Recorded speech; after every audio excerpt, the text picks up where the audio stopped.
Hello, in this video I will share with you why do I love Alvar Aalto so much. Sometimes I can't bring myself to sit at my desk and start doing something useful. Instead of studying, I can scroll on social media for hours, and with every minute my desire to learn slowly decreases. And I hate that feeling. And then I decide, I need to go to the library. I've got a lot of passions and dreams. I think everybody has them. My passion is art in any form. I chose architecture as my main subject of study because it has everything I value so much. Self-expression, physical form, utility to society, engineering part. I have love and hate relationship with this, but it's fine and still appreciated. Art and legacy. So that's why I get to the library, to explore more about my all-time favorite architect, Alvar Aalto. I love this place because it has the largest library of any art, and because this building was renovated by the Dutch architect Rem Koolhas. If you don't know him, here are some of the most interesting projects in my view.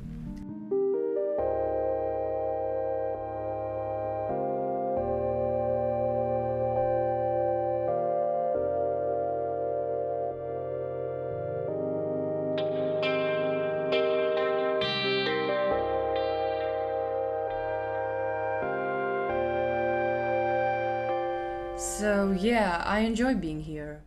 When I am researching something, I prefer to rely on book sources.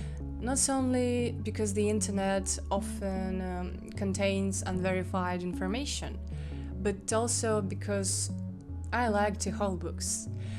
You know, books are chic. So here's my three main sources.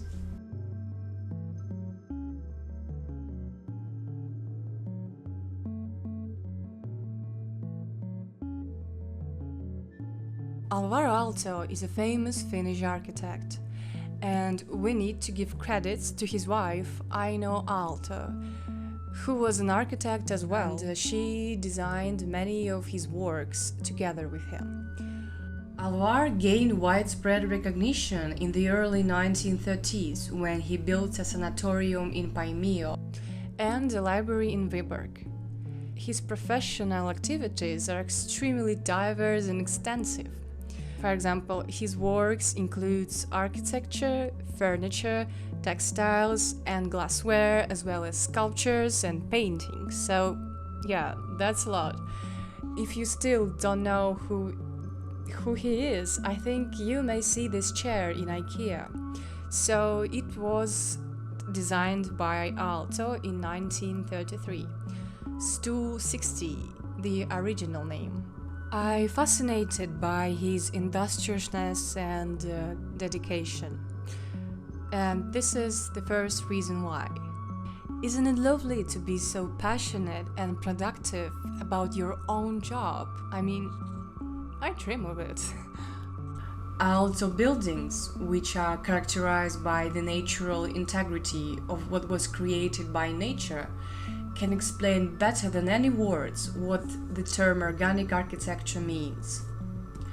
Finnish master had a rare ability to understand the functional problems of architecture and the ability to solve these problems organically.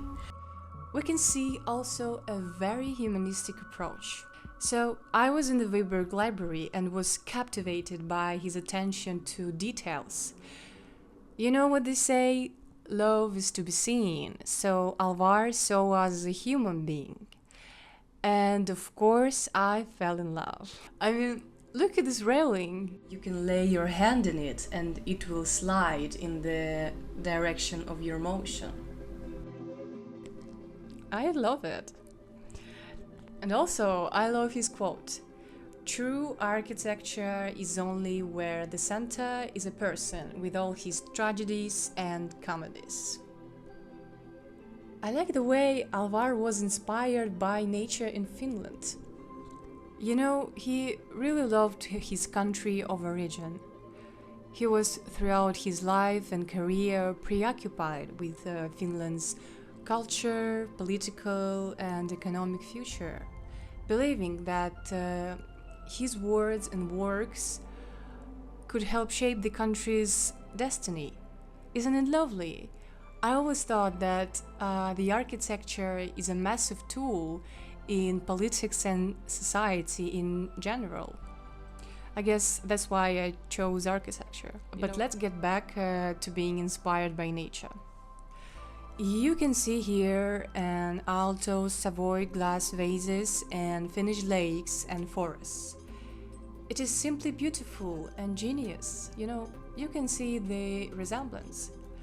Also, take a look at Finnish pavilion at the New York World's Fair.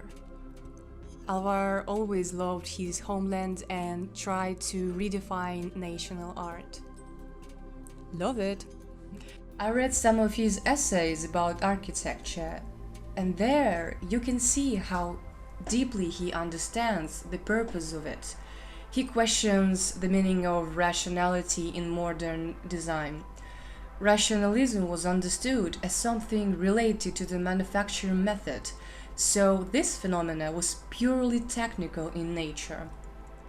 Alvar gives us an example of Marcel Breuer's chair made of bent metal tubes.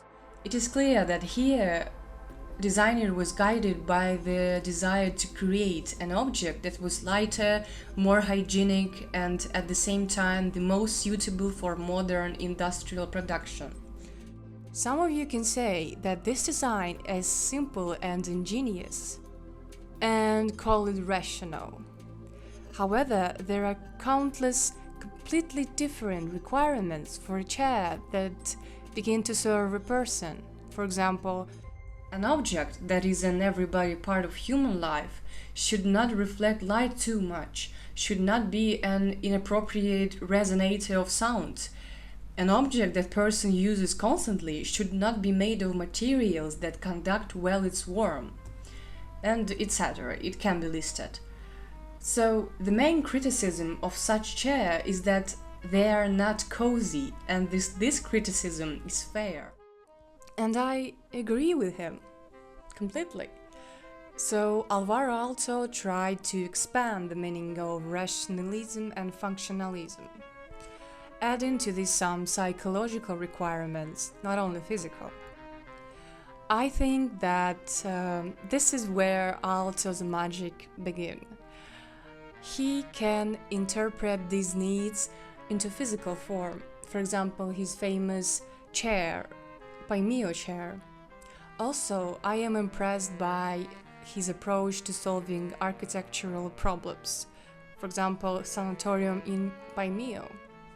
In his essay, Alvar said, quote, "On this matter, I have my own sad experience. First of all, I became convinced that ordinary hospital lighting, with the help of white or ultraviolet lamps, is most unsuitable for a person, irritating his psyche even when the possibility of blinding is minimal. The accepted position of the candle holder, so to speak, its classical principle in the center of the ceiling, should be changed once and for all." I agree with that. So, in general, he said that the lighting of any room should be started as if in calculation for a seriously ill person, taking into account his lying position. So yeah, that's why I love Alvar Aalto. There are lots more reasons why, but then it will be a 3 or 4 hours long video. I highly recommend you to read these books. They really open to you another perspective of Alvar and Aino Aalto projects.